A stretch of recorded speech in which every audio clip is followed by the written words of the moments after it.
23-year-old Marcus Thompson was making his final delivery of the day in East Detroit when the pack of 4 pit bulls escaped from the abandoned auto shop next door, their battle scars and aggressive posturing revealing they had been trained for illegal dogfighting. The college student working nights for Amazon to pay for his business degree had no idea he was about to become prey for 200 pounds of weaponized muscle and fury that saw his bright yellow delivery vest as a challenge to their territorial dominance. "Help! Somebody help me!" Marcus screamed as he scrambled onto the hood of his delivery van, but the dogs were already jumping up, their claws scraping metal as they tried to reach him, their snarling growing more vicious with each failed attempt. That's when the thunder started rolling down Michigan Avenue. 300 members of the Motor City Brotherhood MC were returning from their annual memorial ride for fallen police officers when they heard Marcus's desperate cries echoing through the industrial district. These battle-tested guardians, led by former Army Sergeant Major Jackson "Iron" Williams, were about to prove that real brotherhood means protecting strangers who have nowhere else to turn. Would you like to join us for this incredible journey? Subscribe to our channel now so you don't miss what happens next. The Motor City Brotherhood Motorcycle Club had been patrolling the streets of Detroit for over 13 years, their ranks filled with military veterans, retired police officers, firefighters, and emergency medical technicians who had found new purpose in protecting communities that mainstream society often overlooked. What had started as informal rides among former soldiers had evolved into the largest civilian emergency response network in southeastern Michigan. Sergeant Major Jackson "Iron" Williams, the 51-year-old former Green Beret who led the Brotherhood, was concluding their monthly memorial ride to honor fallen first responders when his combat-trained instincts detected something that made his blood run cold. The sound of genuine terror echoing through the industrial district was unmistakable to someone who had spent 2 decades in military service. "All units, emergency response," Iron commanded through his helmet radio to the 300 riders spread across 6 miles of city streets. "Civilian in immediate danger" sounds like animal attack, converging on Michigan Avenue Industrial District. This is not a drill. The response was immediate and overwhelming. 300 motorcycles began converging on Iron's coordinates with military precision, their engines creating a mechanical thunderstorm that could be heard throughout East Detroit. These weren't weekend warriors or casual riders. They were former soldiers, law enforcement officers, and emergency responders who understood that someone's life hung in the balance. Captain Derek "Tank" Robinson, a former Marine Corps tank commander riding with the East Side chapter, was first to establish visual contact with the emergency situation. "Confirmed visual," he radioed back to Iron. "Young male, African-American, approximately 25 years old, trapped on delivery vehicle by pack of aggressive dogs." Through his military-grade binoculars, Tank could see Marcus Thompson clinging to the roof of his Amazon delivery van, while 4 massive pit bulls circled below him like predators who had cornered their prey.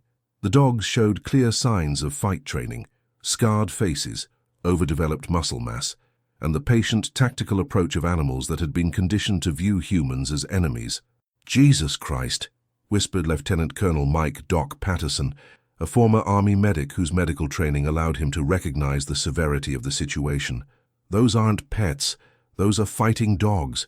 Look at the scars, the muscle development, the coordinated hunting behavior. This kid is facing trained killers." Iron felt his combat instincts engage as he processed the tactical assessment.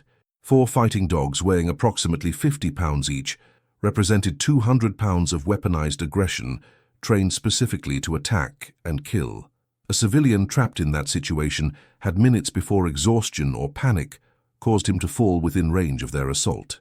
"All units, standard protective formation," Iron ordered, his Green Beret training automatically shifting into combat mode. "Priority 1 is civilian extraction.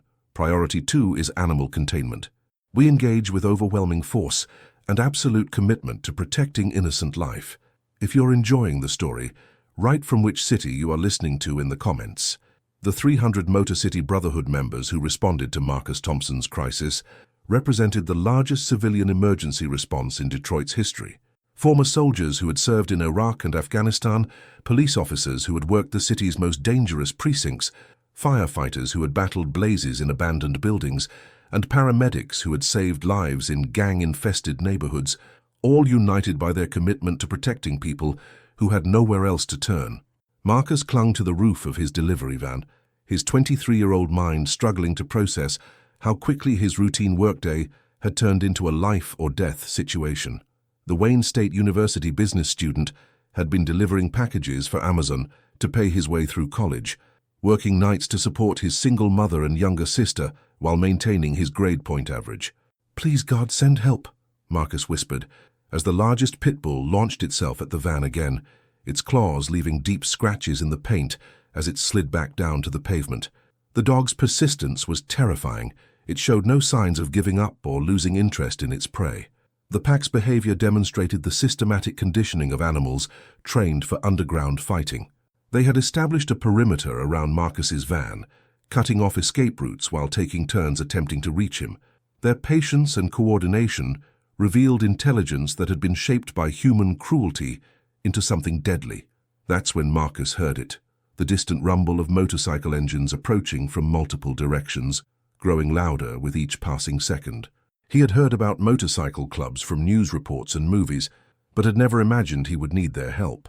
The first motorcycles appeared at the intersection like cavalry from another era, their headlights cutting through the late afternoon shadows to illuminate the pack of fighting dogs surrounding Marcus's van.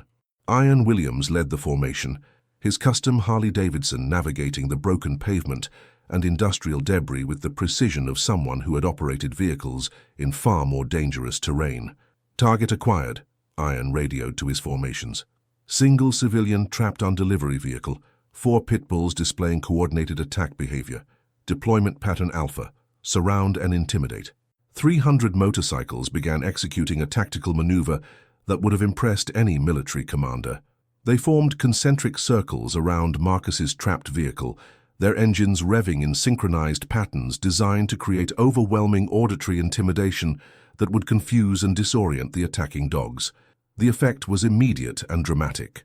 The pit bulls, bred for fighting humans but unprepared for the mechanical thunder of 300 Harley-Davidsons, began showing signs of confusion and agitation as their predatory focus conflicted with their survival instincts.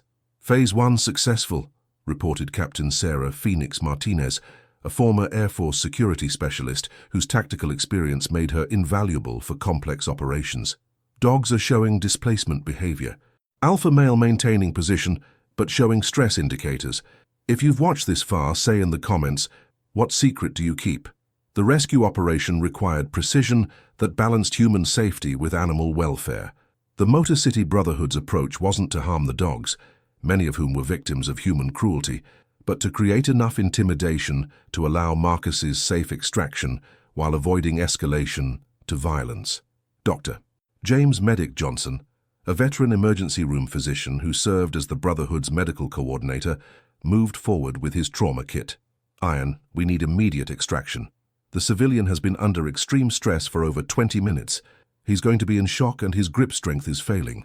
"Tank Phoenix Doc Patterson with me for extraction," Ian ordered through the radio network.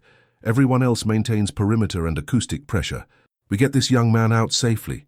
The extraction team moved through the protective corridor, created by 300 motorcycles, their approach coordinated to minimize perceived threat to the dogs while maximizing protection for Marcus. Phoenix reached Marcus's van first, her Air Force training allowing her to assess both the tactical situation and the civilian's psychological condition. "Marcus, I'm Captain Martinez, former Air Force," she called up to him, her voice carrying the authority and calm that came from managing crisis situations. "We're here to get you down safely. Can you hear me clearly?" Marcus looked down at the leather-clad woman with amazement and relief. "Yes, ma'am, I can hear you. Are you really going to help me?" "We're going to do more than help you," Phoenix replied with quiet confidence. "We're going to get you out of here, and we're going to make sure this never happens to anyone else." Ian positioned himself beside Phoenix, his commanding presence helping to establish the calm authority that emergency situations required. "Son, what's your name?" "Marcus Thompson," he replied, his voice shaking with exhaustion and relief. "I was just trying to deliver packages and pay for college." "Well, Marcus Thompson, you're about to become part of the Motor City Brotherhood family," Ian announced. "We protect our own." The moment when Marcus was safely extracted from the van roof and surrounded by protective bikers was witnessed by 300 veterans who understood exactly what they had just accomplished. The young man who had been facing certain mauling or death was now surrounded by more protection than most people ever experience in their entire lives. "Package secured," Ian announced through the radio network with satisfaction that came from completing a successful mission. "All units maintain defensive positions until animal control arrives." Marcus stood in the center of 300 motorcycles, his mind struggling to process the transformation from terror to safety that had occurred within minutes. One moment he had been facing certain death from trained killers. The next, he was surrounded by an army of protectors who had materialized from nowhere to save him. "Who are you people?" Marcus asked, still trembling from the adrenaline crash that followed extreme fear. "We're veterans, first responders, and community protectors," Ian replied with quiet pride. "We heard you calling for help, and we responded." If you're enjoying the story, write from which city you are listening to in the comments. The dogs, overwhelmed by the massive human presence and mechanical noise, had retreated toward the abandoned auto shop where they had been illegally housed. Animal control officers arrived 22 minutes after the initial emergency call, finding a scene that would become legendary in their department. 300 leather-clad bikers maintaining perfect defensive formation around a young delivery driver, while containing 4 of the most dangerous animals they had ever encountered. "How did you manage to control 4 fighting dogs without weapons or animal control equipment?" asked Captain Robert Davis of the Wayne County Animal Control Division. "Same way we controlled hostile situations in Afghanistan," Ian replied simply. "Discipline, coordination, and overwhelming commitment to protecting innocent American lives. The animal control team used specialized equipment to safely capture the pit bulls, which were taken to secure facilities where veterinary evaluation would determine their ultimate disposition. The severity of their fight training made rehabilitation unlikely, but proper procedures required comprehensive assessment. Marcus was examined by Medic Johnson and found to be physically unharmed, but suffering from severe stress response and mild dehydration from 23 minutes of terror and physical exertion. His psychological condition was remarkably stable, considering what he had endured. "How are you feeling, son?" Medic asked as he completed his medical assessment. "Like I just survived something impossible," Marcus replied honestly. "Like angels on motorcycles just saved my life." The convoy that escorted Marcus home that evening was unlike anything the East Detroit neighborhood had ever witnessed. 300 motorcycles moving in perfect formation through residential streets, their engines creating a protective thunder that announced to everyone within miles that something extraordinary was happening. Marcus's mother, Denise Thompson, was waiting anxiously on their apartment building's front steps when the massive procession arrived.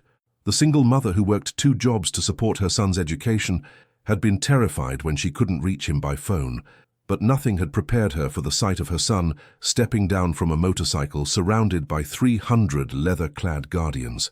"Marcus," she cried, running to embrace her son with the relief of a mother who had feared the worst. "What happened? Who are these people?" "They saved me, Mom," Marcus replied, his voice still shaky from his ordeal.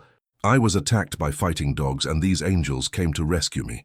Ian dismounted his Harley and approached Denise with the respectful demeanor that military training had taught him to show toward civilian families. "Ma'am, my name is Jackson Williams. Your son called for help today, and our organization responded. He's safe now." Denise studied the weathered face of the man who had obviously commanded the rescue effort, seeing kindness and integrity beneath the intimidating exterior. "How can I thank you? How can I thank all of you?" "No thanks needed, Mom," Ian replied humbly. "Protecting our community includes protecting your son." 6 months after his rescue from the fighting dogs, Marcus Thompson had discovered that being saved by 300 bikers created responsibilities and opportunities he never could have imagined. The Wayne State business student had become the Motor City Brotherhood's community liaison, helping them develop programs that addressed the root causes of urban violence rather than simply responding to emergencies after they occurred. Ian Williams sat in Marcus's small apartment near campus, reviewing the latest statistics from their violence prevention initiatives, while the sound of motorcycles arriving for their weekly community meeting echoed from the street below. The walls were decorated with photos from Brotherhood events, academic achievement certificates, and a framed letter of acceptance to Harvard Business School that represented Marcus's bright future. "These numbers are incredible," Ian said, studying Marcus's quarterly report. 43 youth diverted from gang recruitment, 29 families relocated from dangerous neighborhoods, and 67 young people enrolled in job training programs. You're changing lives, son. Marcus smiled as he watched Brotherhood members setting up chairs for their community education meeting, many of them veterans who had traded their evening leisure time for tutoring local children and mentoring at-risk teenagers. I'm just applying what you taught me that day, that protecting others is the most important work anyone can do. The relationship between Marcus and the Motor City Brotherhood had evolved far beyond the dramatic rescue that had brought them together. The young man who had been saved from certain mauling had become their bridge to understanding urban communities and developing programs that prevented violence rather than simply responding to it. Tell me about the new scholarship initiative, Iron requested, noting the detailed application materials spread across Marcus's desk. We're partnering with Wayne State University of Michigan and Michigan State to provide full 4-year scholarships for students from high-crime neighborhoods, Marcus explained enthusiastically. The program combines academic support with mentorship from Brotherhood members who understand both military discipline and civilian success. The scholarship program represented something unprecedented in veteran community service, former soldiers using their GI Bill benefits and personal resources to create educational opportunities for young people who might otherwise be trapped in cycles of poverty and violence. If you're enjoying the story, write from which city you are listening to in the comments. Dr. Angela Washington, a sociology professor at Wayne State who had been studying Marcus's programs for the past year, was amazed by their effectiveness and sustainability. What Marcus and the Motor City Brotherhood have created represents a new model for community-based violence prevention, she reported during a presentation to the Detroit City Council. They're achieving results that million-dollar government programs haven't been able to accomplish. So, the secret to Marcus's success wasn't just his personal experience with violence and rescue, it was his understanding of the Brotherhood's core philosophy that strength comes from protecting others, that real courage means standing up for people who can't protect themselves, and that communities are transformed one relationship at a time. Captain Derek "Tank" Robinson had become Marcus's closest collaborator in developing programs that addressed the economic factors contributing to youth violence in Detroit. His military logistics training combined with Marcus's business education had created intervention strategies that were both effective and financially sustainable. The kids trust Marcus because he understands their reality, Tank observed during one of their regular program evaluations. He's been where they are, feeling trapped, facing danger, wondering if anyone cares enough to help, but he also represents what's possible when you have support and opportunity. The trust that Marcus had built with at-risk youth came from his authentic understanding of their experiences and his credible message that transformation was possible. When he talked to teenagers about choosing alternatives to gang membership, they listened because they knew he had once been vulnerable and alone, and they could see the strength and purpose he had found through positive relationships.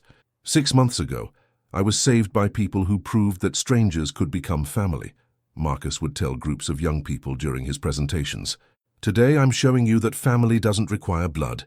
It requires commitment to protecting and supporting each other. The Marcus Thompson Community Center had been established in a renovated warehouse donated by a grateful businessman whose own son had been helped by Brotherhood programs. The facility provided after-school tutoring, job training, recreational activities, and safe space for young people who might otherwise be exposed to gang recruitment or drug activity. If you've watched this far, say in the comments, what secret do you keep? But perhaps the most significant transformation was visible in the Motor City Brotherhood itself. The organization that had once focused primarily on emergency response and crisis intervention had evolved into a comprehensive urban development network that addressed everything from education and employment to housing and healthcare. Marcus taught us that rescue isn't just about pulling people out of immediate danger, Iron reflected, during the Brotherhood's annual strategic planning meeting. Real rescue means helping people build lives where they don't need to be rescued. The evolution of the Brotherhood's mission had attracted new members who were drawn not just by the excitement of emergency response, but by the opportunity to engage in sustained community service that created measurable improvements in people's lives. Former teachers, social workers, healthcare professionals, and business executives had joined the traditionally military and law enforcement membership, bringing diverse skills and perspectives. Staff Sergeant Carlos Hammer Rodriguez, a former Marine who had struggled with PTSD and unemployment after his military discharge, found renewed purpose in the Brotherhood's construction and rehabilitation programs. Building homes that protect families gives me the same sense of mission I had building forward operating bases in Iraq, he explained during a volunteer appreciation ceremony. Dr. Patricia Medic Johnson had expanded her medical services beyond emergency response to include comprehensive health care for uninsured community members. Her mobile clinic, operated from a converted recreational vehicle, provided primary care, preventive medicine, and health education that kept families healthy while reducing emergency room visits. Marcus showed us that protecting our brothers means protecting everyone's brothers and sisters, explained Lieutenant Sarah Phoenix Martinez during a leadership training session for new chapter presidents. Real strength comes from making our entire community stronger. The Brotherhood's reputation had evolved from a somewhat mysterious organization of intimidating bikers to a recognized and respected community institution. Local politicians sought their endorsement, police departments collaborated on safety initiatives, and social service agencies referred clients to their programs. But perhaps the most significant change was in how young people in Detroit viewed the concept of toughness and masculinity. Marcus's example, supported by Brotherhood members who embodied strength through service rather than violence, had created new role models for teenagers who might otherwise have been attracted to gang culture. Before Marcus's programs, being tough meant being willing to hurt people, observed Dr. Washington during her research presentations. Now our students understand that being tough means being willing to protect people, even when it's difficult or dangerous. If you're enjoying the story, write from which city you are listening to in the comments. The annual Marcus Thompson Day celebration had become one of Detroit's largest community events, bringing together thousands of people whose lives had been touched by either Marcus's programs or the Brotherhood's protective services. The event commemorated not just his rescue from the fighting dogs, but the ongoing transformation that had resulted from that terrifying afternoon. 6 months ago, 4 fighting dogs nearly ended my life, Marcus addressed the massive crowd during the anniversary celebration. Today, the Brotherhood that saved me has created opportunities for hundreds of other young people throughout Detroit. The celebration included success story presentations from teenagers who had avoided gang membership through intervention programs, families who had escaped poverty through job training and education support, and community members who had become volunteers in various protective services. 18-year-old Keisha Williams took the microphone to share her transformation. 2 years ago, I was being recruited by drug dealers who promised me easy money and protection. Marcus and the Brotherhood showed me that real protection comes from education, from building something positive, not from violence. Keisha was now a high school valedictorian with a full scholarship to Spelman College, planning to study social work so she could return to Detroit as a community organizer and youth advocate. Her transformation from potential gang member to college-bound leader embodied everything that Marcus and the Brotherhood were working to achieve. The community that had formed around Marcus's rescue and subsequent work represented something unprecedented in urban social services, a sustainable collaboration between volunteer emergency responders, professional social workers, community residents, and at-risk youth that had created measurable improvements in safety, education, and economic opportunity.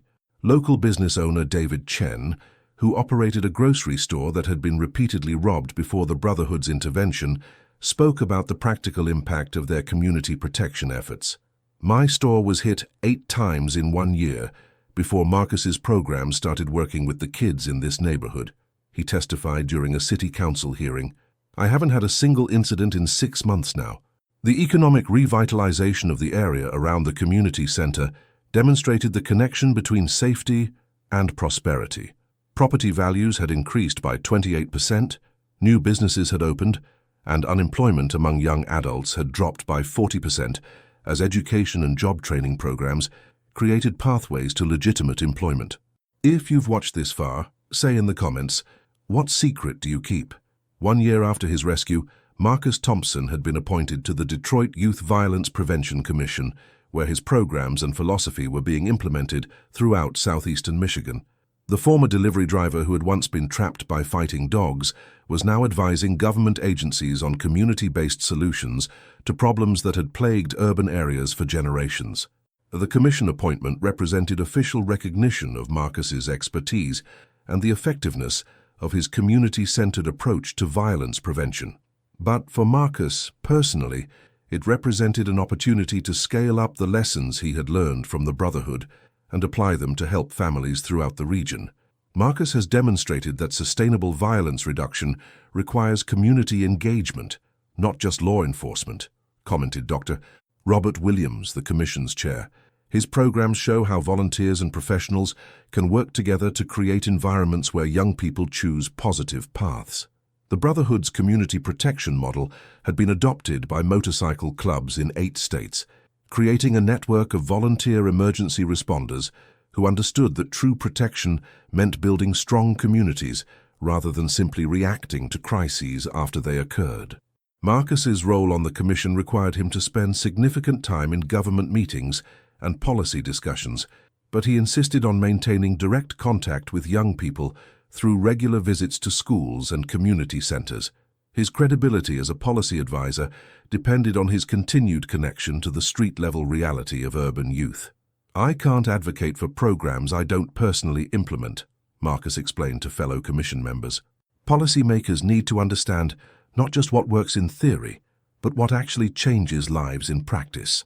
His dual role as policy advisor and direct service provider created unique insights that influenced county-wide initiatives. Marcus's recommendations were based on documented results from his own programs rather than academic theories or political considerations. The Commission's annual report highlighted Marcus's work as the most effective youth violence prevention program in Wayne County, noting that neighborhoods served by Brotherhood-affiliated centers showed 60% lower rates of youth arrests and 80% higher rates of high school graduation. But statistics only told part of the story. The real measure of Marcus's impact was visible in individual lives that had been transformed through intervention, support, and the kind of protective relationships that the Brotherhood had modeled since his rescue. 20-year-old Jerome Davis stood before the commission to share his experience. "3 years ago, I was selling drugs and carrying a gun because I thought that was the only way to survive in my neighborhood," he testified. "Marcus and the Brotherhood showed me that real survival means building something positive, not just avoiding danger." Jerome was now a sophomore at Wayne State University, studying criminal justice with plans to return to his community as a police officer specializing in youth intervention. His transformation from drug dealer to college student embodied the long-term impact that Marcus's programs achieved through sustained relationship building and comprehensive support. If you're enjoying the story, write from which city you are listening to in the comments. 2 years after 300 motorcycles had surrounded a delivery driver trapped by fighting dogs, the ripple effects of that rescue continued to spread throughout Michigan and beyond. Marcus's model of community-based violence prevention had been implemented in over 30 cities, creating a network of programs that had helped thousands of young people avoid gang involvement and find positive paths forward. The Motor City Brotherhood had grown to over 600 active members across 4 states, with chapters providing emergency response, community protection, educational support, and family assistance services. Their annual budget, funded entirely through donations and volunteer labor, exceeded that of many government social service agencies. Marcus's influence extended beyond direct service delivery to fundamental changes in how communities understood the relationship between individual safety and collective well-being. His programs demonstrated that sustainable violence reduction required addressing root causes rather than just responding to symptoms. Marcus taught us that every person saved from violence has the potential to save others. Ian reflected during his transition ceremony as he prepared to hand leadership to the next generation. "The young man we rescued that day has rescued thousands of others through the programs he's created." The ceremony brought together over 4,000 people whose lives had been touched by either Marcus's direct intervention or the broader network of protection that had grown from his rescue. The event included testimonials from young adults who had avoided gang membership, families who had escaped poverty, and community members who had found purpose through volunteer service. Marcus, now 25 years old, and serving as the Brotherhood's Director of Community Development, had been chosen to succeed Iron as the organization's president, the first civilian leader in their history, but someone who embodied their values of service, protection, and transformation. "Iron and the Brotherhood saved my life," Marcus said during his installation ceremony. "Now it's my responsibility to make sure we continue saving lives, not just through emergency response, but through building communities where emergencies become less likely." The installation took place at the original community center that had been established with Brotherhood support, but the organization now operated 18 facilities throughout southeastern Michigan. Each center was adapted to local community needs while maintaining the core philosophy of protection through service. If you've watched this far, say in the comments, what secret do you keep? 5 years after his rescue from fighting dogs, Dr. Marcus Thompson was completing his Harvard MBA while serving as a consultant for the National Youth Violence Prevention Initiative, sharing the Brotherhood model with community organizations, law enforcement agencies, and government officials throughout the United States. The lesson I learned that day wasn't just that help exists when you call for it, Marcus told audiences at the National Conference on Urban Violence Prevention. The lesson was that everyone has the capacity to become someone else's help, someone else's miracle, someone else's reason to believe that good exists in the world. The conference presentation highlighted 5 years of documented results from Brotherhood-affiliated programs. Over 15,000 young people diverted from gang membership, 4,000 families helped during crises, 8,000 students supported through educational programs, and measurable improvements in community safety across dozens of neighborhoods. But Marcus's presentation focused less on statistics than on stories, individual transformations that demonstrated the human impact of sustained community protection efforts. He told the story of Keisha Williams, now Dr. Keisha Williams, who had returned to Detroit as a pediatric social worker specializing in trauma intervention. He shared the journey of Jerome Davis, who had become a police officer whose community policing approach had reduced youth crime in his precinct by 45%. "These aren't just success stories," Marcus explained to the national audience. "These are demonstration projects showing what becomes possible when communities choose to invest in protection rather than punishment, in relationship building rather than isolation." The national attention had led to requests for technical assistance from organizations in Canada, the United Kingdom, Australia, and South Africa, countries where motorcycle clubs were exploring community service roles rather than traditional recreational activities. The Brotherhood's training manual had been translated into 6 languages and adapted for different cultural contexts, but the core principles remained consistent: authentic, long-term commitment, integration of emergency response with community development, and leadership development that created sustainability beyond individual personalities. Marcus's role as an international consultant required extensive travel, but he maintained his hands-on involvement with Detroit programs through video conferences and regular site visits. His continued connection to direct service delivery ensured that policy recommendations remained grounded in practical experience. The global network of Brotherhood-inspired programs now included chapters in 12 countries, creating an international community of motorcycle club members committed to protection through service rather than intimidation through presence. If you're enjoying the story, write from which city you are listening to in the comments. The mainstream media had never fully reported the story of how 300 bikers had risked their lives to save Marcus from fighting dogs. Local news coverage had mentioned successful emergency response coordination, but the volunteer organization that had provided the actual rescue capability had remained largely unknown to broader audiences. "Why doesn't the media tell these stories?" Marcus asked Iron during one of their regular conversations about current events and social responsibility. "Because the media focuses on conflict and controversy," Iron replied thoughtfully. "Stories about veterans serving their communities don't fit the narrative that gets attention.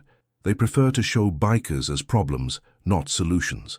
But for the thousands of families who had been helped by Brotherhood programs, media recognition was irrelevant compared to the practical reality that someone cared enough to respond when they needed assistance. The legacy of that afternoon when 300 bikers had heard a cry for help and responded without hesitation lived on in every community service activity, every mentorship relationship, every emergency response, and every act of protection that demonstrated the enduring values of military service applied to civilian needs. 10 years after the rescue, Dr. Marcus Thompson was serving as Detroit's deputy mayor for community development, while maintaining his role as international director of the Brotherhood Community Service Network. The delivery driver, who had been saved from fighting dogs, was now responsible for coordinating violence prevention programs in a city where thousands of families had benefited from the model that grew from his own rescue. The 300 bikers who had run toward danger when others ran away had created a legacy that extended far beyond their own lives.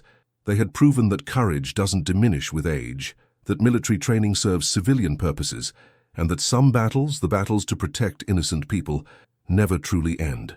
Ian Williams's final interview, given shortly before his retirement, summarized everything the Motor City Brotherhood had accomplished.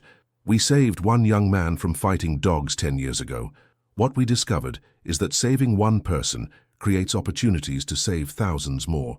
The Brotherhood never ends, it just keeps growing." The fighting dogs that had threatened Marcus 10 years earlier were long gone, but the protection that had surrounded him that day lived on in every program he had created, every young person he had mentored, every family that had found strength through community support, and every motorcycle club member around the world who understood that true brotherhood means serving something bigger than themselves.